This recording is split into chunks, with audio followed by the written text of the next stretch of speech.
Switching from T-Mobile to Straight Talk and keeping your number is straightforward.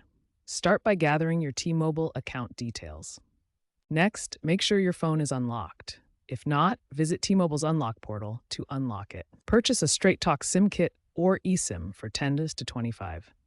During activation on the Straight Talk website or app, provide your T-Mobile details to start the port.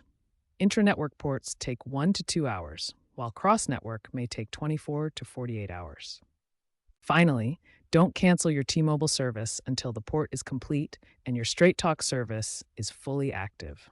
After initiating the number port, activate your Straight Talk service through their app or website. Choose a plan like Unlimited, which starts around $55 per month, with taxes and fees added. Remember to save your contacts to prevent any data loss during the switch. For compatible devices like iPhone 14 and newer, or select Androids, use eSIM activation through the app. Follow the digital prompts. There's no need for a physical SIM card.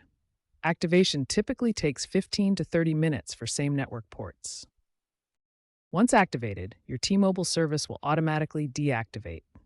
The Straight Talk app now supports seamless eSIM activations for compatible devices. As of September 2025, over 70% of all activations occur digitally.